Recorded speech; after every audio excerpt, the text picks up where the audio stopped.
દિલ્હીની અંદર પ્રધાનમંત્રી નરેન્દ્ર મોદી હોય કે પછી કેન્દ્રીય ગૃહમંત્રી અમિત શાહ હોય, આ બંને સાથે ઘણા બધા આપણા નામચીન જે ભાજપના નેતાઓ હોય છે એ ઓચિંતી મુલાકાત કરતા હોય છે અને કહેવામાં એવું આવતું હોય છે કે આ ઓચિંતી મુલાકાત છે અને કા પછી શુભેચ્છા મુલાકાત છે. પણ આપણને બધાને ખબર છે કે શુભેચ્છા મુલાકાત કે પછી ઓચિંતી મુલાકાત નથી હોતી. કંઈક એમાં આપણને ઈશારો કરવામાં આવતો હોય છે કે આ મુલાકાત કેમ કરવામાં આવી છે. હવે આવી જ એક મુલાકાત કરી છે આપણા મુખ્યમંત્રી ભૂપેન્દ્ર પટેલે પ્રધાનમંત્રી નરેન્દ્ર મોદી સાથે. નમસ્કાર, નિર્ભય ન્યૂઝ સાથે હું છું રિદ્ધિ. કહેવામાં એવું આવી રહ્યું છે કે વિકાસલક્ષી કામોને લઈને મુખ્યમંત્રી ભૂપેન્દ્ર પટેલ છે તે પ્રધાનમંત્રી નરેન્દ્ર મોદીને મળ્યા છે. આ એમની એક શુભેચ્છા મુલાકાત છે અને ઘણા બધા લોકો એવું કહી રહ્યા છે કે આ ઓચિંતી મુલાકાત પણ હોઈ શકે છે. પણ સવાલ એ છે કે જ્યારે અત્યારે ગુજરાતમાં કંઈ જ ઠીક નથી. ગુજરાતની અંદર એવું કહેવામાં આવી રહ્યું છે કે સંગઠનનું વિસ્તરણ થવાનું છે, ભાજપને નવા પ્રદેશ પ્રમુખ મળવાના છે અને એ બધું થઈ જાય એ પછી ગુજરાતની અંદર મંત્રીમંડળનું પણ વિસ્તરણ થવાનું છે.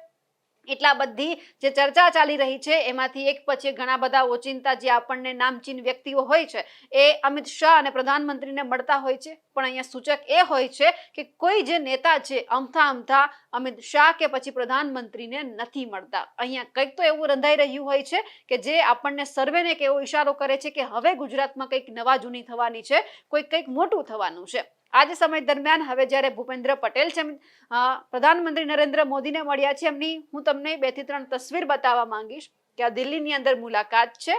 ખાસ કરીને અહીંયા પ્રધાનમંત્રી નરેન્દ્ર મોદી અને એમની સાથે ભૂપેન્દ્ર પટેલ બેઠા છે, હાથમાં ફાઇલ છે. એટલે ચર્ચા એવી પણ છે કે કંઈક આમાં નામ નક્કી થઈને દિલ્હી સુધી પહોંચ્યા હોય, એ પછી સંગઠનના હોય.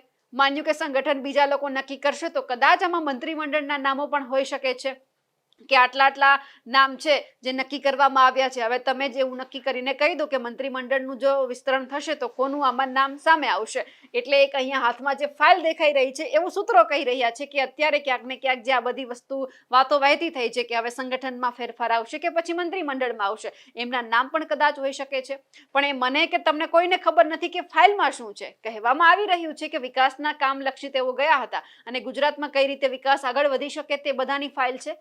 પણ અહીંયા વાતો તો એવી જ વહેતી થઈ છે. થોડા દિવસ પહેલા આનંદીબેન પટેલ પણ મળ્યા હતા.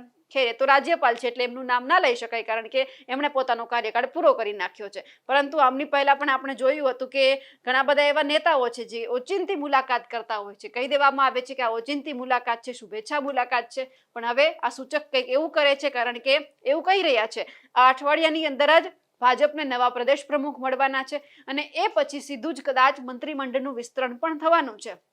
પરંતુ આ તસવીર છે એમણે કંઈક અલગ અત્યારે જે નવા જે ધીમે ધીમે હવે રાસ ખોલાવાના છે કે હવે શું થવાનું છે. કારણ કે CR પાટીલે પણ હમણાં સુરતની અંદર એક કાર્યક્રમ હતો એટલે સ્પષ્ટ એવું કહી દીધું છે કે મારા ગયા પછી તમે આવું ના કરતા, કોઈને હેરાન ન કરતા. અને જો મને કાર્યકર્તા તરફથી અત્યાર સુધી કોઈ ફરિયાદ આવી હોત તો મેં ધારાસભ્ય અને સાંસદને ક્યારના એમને જે ટિકિટ મળી હતી, જે હોદ્દા ઉપર બેઠા હતા એમાંથી એમને મેં કાઢી નાખ્યા હોત. એટલે ત્યારે પણ એમને સ્પષ્ટ એવું કહી દીધું છે કે હવે મારા જવાનો સમય આવી ગયો છે.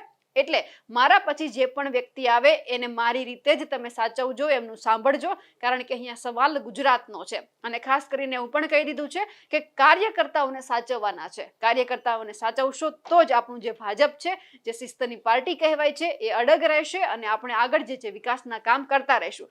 પણ ખેર, અત્યારે તો જે આ તસવીર છે ખૂબ રંગેચંગે બધા જ લોકો વાત કરી રહ્યા છે કે હવે કંઈક નવું થવાનું છે. અત્યાર સુધી તો નાના ભાજપના નેતાઓ હતા, અનેક હોદ્દા ભોગવી ચૂકેલા હોય એ નેતાઓએ પણ મુલાકાત કરી હતી. પણ હવે મુખ્યમંત્રી ભૂપેન્દ્ર પટેલે મુલાકાત કરી છે એટલે સ્પષ્ટ અહીંયા કંઈક એવો ઈશારો સાબિત થઈ રહ્યો છે કે હવે મંત્રીમંડળનું વિસ્તરણ અને સંગઠનનું વિસ્તરણ નજીકમાં છે.